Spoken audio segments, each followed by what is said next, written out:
ఓం నమ శివాయ. శ్రీ మాత్రే నమః. శ్రీ గురుభ్యో నమః. అందరికీ నమస్కారం అండి. ఈ రోజు రాశి ఫలితాలు తెలుసుకోవడానికి ఇంకా మన ఛానల్ సబ్స్క్రైబ్ చేసుకోకపోతే ప్లీజ్ సబ్స్క్రైబ్ చేసుకోండి. లైక్ చేసి మీ పూర్తి సపోర్టు మన శివోహం ఛానల్ కి ఇవ్వండి. ఈ వారం రాశి ఫలితాలలో ఆచార్య రీత్యా మేష రాశి వారు ఎటువంటి శుభాశుభ ఫలితాలను పొందుతారో తెలుసుకోవడానికి ఈ మన వీడియోని ఎక్కడా స్కిప్ చేయకుండా చివరి వరకు చూడండి. రాశి వారు లవ్ మెట్ ను కలిసే అవకాశాలు ఉంటాయి. అహంకారాన్ని మొండితనాన్ని విడిచిపెట్టండి, మీకు మేలు కలుగుతుంది. ఆరోగ్యం పట్ల శ్రద్ధ వహించండి.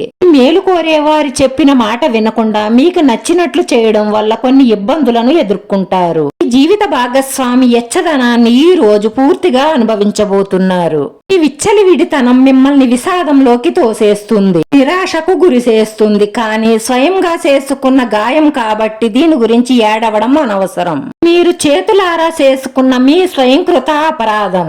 విద్యార్థులు కష్టపడి చదువుకోవడం వల్ల మంచి విజయాలను సాధిస్తారు. ఈ రోజు మీరు ఎన్నో సంవత్సరాల నుంచి ఎదురు చూస్తున్న ఒక శుభవార్త అందడం వల్ల ఎగిరి గంతేసి మీ మిత్రులకు పార్టీ కూడా ఇస్తారు. మొత్తానికి ఈ రోజు చాలా జాలీగా గడపబోతున్నారు. కానీ ఆ శుభవార్త మీ జీవితాన్నే మార్చేస్తుంది. కుటుంబ కార్యకలాపాలపై దృష్టి పెరుగుతుంది. ముఖ్యమైన విషయాల పట్ల శ్రద్ధ వహిస్తారు. వ్యక్తిగత విషయాలలో మెరుగైన పనితీరు ఉంటుంది.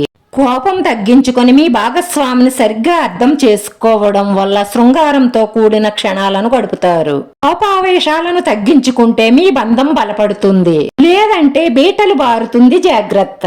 వృత్తి, ఉద్యోగ, వ్యాపారాలలో కష్టపడి పని చేయడం వల్ల మంచి ఫలితాలను పొందుతారు. తొందరపాటు నిర్ణయాలు తీసుకోకండి. మీ మేలు కోరే వారితో బాగా ఆలోచించి తీసుకున్న ఏ నిర్ణయమైనా సరే మీకు చాలా అద్భుతమైన ఫలితాలనే ఇస్తుంది.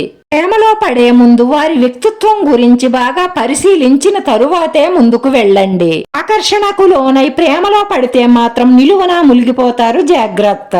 ఎందుకంటే ఈ రోజుల్లో ప్రేమలన్నీ కూడా డబ్బు, అవసరం, ఆకర్షణ చుట్టూనే తిరుగుతున్నాయి. నిజమైన ప్రేమలు చాలా తక్కువే ఉంటున్నాయి. అందుకే ఆకర్షణకు లోనవ్వకుండా ఎదుటి వారిలో నిజమైన ప్రేమ ఉందో లేదో తెలుసుకుని ముందుకు వెళ్ళండి. జాగ్రత్త పడడం వల్ల రాబోయే రోజుల్లో బాధపడే అవసరం రాదు.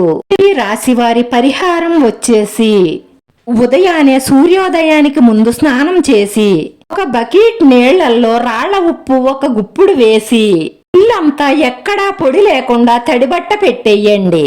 తర్వాత ఒక మట్టి పాత్ర గాని లేదంటే రాగి పాత్ర గాని తీసుకోండి. అందులో ఒక గుప్పుడు రాళ్ల ఉప్పు వేసి నిండా నీళ్లు పోసి అందులో ఒక 5 లవంగాలు వేసి మీ ఇల్లంతా తిప్పండి.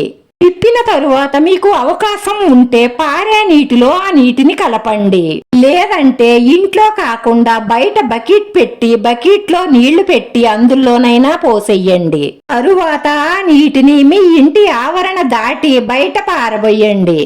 చేస్తే మీ ఇంట్లో ఉన్న నెగటివ్ ఎనర్జీ అంతా పోయి మీకు చక్కటి శుభ ఫలితాలు కలుగుతాయి. వీడియో నచ్చితే లైక్ చేయండి. మీ లైక్ మాకు ఎంతో విలువైంది. మీరు లైక్ చేయడం వల్ల ఈ వీడియో కొంతమందికి చేరుతుంది. మన శివోహం ఛానల్ ఆదరించండి. అందరికీ ధన్యవాదాలండి. ఓం నమ శివాయ.